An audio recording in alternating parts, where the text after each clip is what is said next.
اللہم صلی علی سیدنا محمد وعلی آل سیدنا محمد واصحاب سیدنا محمد وبارک وسلم علیہم یا رب صلی وسلم دائما ابدا علی حبیبک خیر الخلق کلہم جزا اللہ عنا محمد صلی اللہ علیہ وسلم ما هو اہلہ۔ جس وقت نبی کریم صلی اللہ تعالی علیہ وسلم دعوت حق لے کر کھڑے ہوئے، آپ تنہا تھے، کوئی آپ کا ساتھی اور ہم خیال نہ تھا، دنیا کی کوئی طاقت آپ کو حاصل نہ تھی۔ آپ کی قوم میں خود سری اور خود رائی انتہا درجہ کو پہنچی ہوئی تھی، ان میں سے کوئی حق بات سننے اور اطاعت کرنے پر آمادہ نہ تھا۔ بالخصوص جس کلمہ حق کی تبلیغ کرنے کھڑے ہوئے تھے، اس سے تمام قوموں کے قلوب متنفر اور بیزار تھے، یعنی کہ نفرت کر دیا سے اور بیزارہ سے لوگ، جس نے نبی پاک صلی اللہ علیہ وسلم دعوت شروع کی تھی۔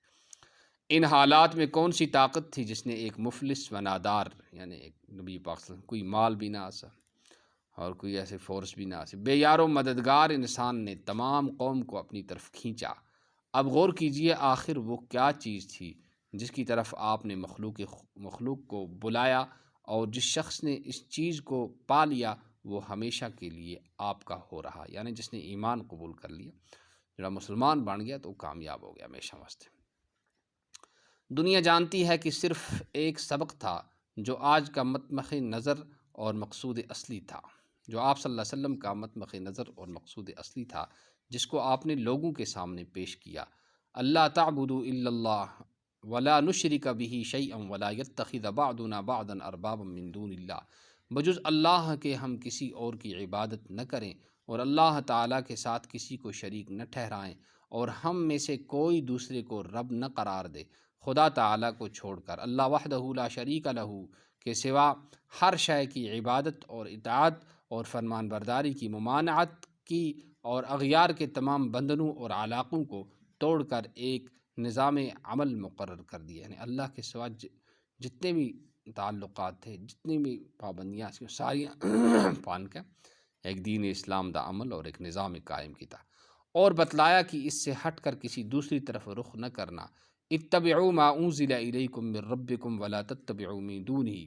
اولیاء، تم لوگ اس کا اتباع کرو جو تمہارے پاس تمہارے رب کی طرف سے آئی ہے، اور خدا تعالیٰ کو چھوڑ کر دوسرے لوگوں کا اتباع مت کرو۔ یہی وہ اصل تعلیم تھی جس کی اشاعت کا آپ صلی اللہ تعالیٰ علیہ وسلم کو حکم دیا۔ ادع الی سبیل ربک بالحکمۃ والموعظۃ الحسنۃ وجادلہم باللتی ہی احسن ان ربک هو اعلم بمن ضل عن سبیلہ وهو اعلم بالمہتدین۔ اے محمد صلی اللہ علیہ وسلم، بلاؤ لوگوں کو اپنے رب کے راستے کی طرف حکمت اور نصیحت سے، اور ان کے ساتھ بحث کرو جس طرح بہتر ہو، بے شک تمہارا رب ہی خوب جانتا ہے اس شخص کو جو گمراہ ہوا اس کی راہ سے، اور وہی خوب جانتا ہے راہ چلنے والوں کو۔ اور یہی وہ شاہراہ تھی جو آپ صلی اللہ تعالی وسلم کے لیے اور آپ کے ہر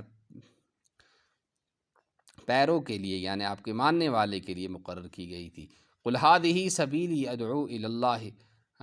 علی بصیرۃ انا ومن اتبعنی وسبحان اللہ وما انا من المشرکین ومن احسن قولا ممن دعا الی اللہ وعمل صالحا وقال اننی من المسلمین۔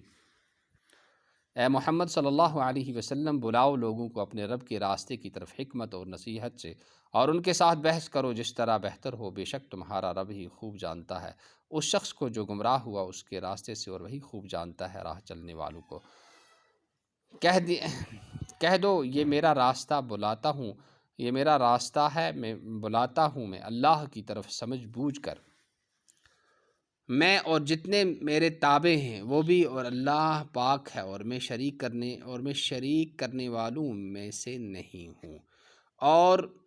اس سے بہتر کس کی بات ہو سکتی ہے جو خدا کی طرف بلائے اور نیک عمل کرے اور کہے کہ میں فرمان برداروں میں سے ہوں۔ بس اللہ کی طرف سے اس کی مخلوق کو بلانا، بھٹکے ہوں کو راہ حق دکھلانا، گمراہ کو ہدایت کا راستہ دکھلانا، نبی کریم صلی اللہ تعالیٰ علیہ وسلم کا وظیفہ حیات اور آپ کا مقصد اصلی تھا، اور اسی مقصد کی نشو و نما اور آبیاری کے لیے ہزاروں نبی اور رسول بھیجے گئے۔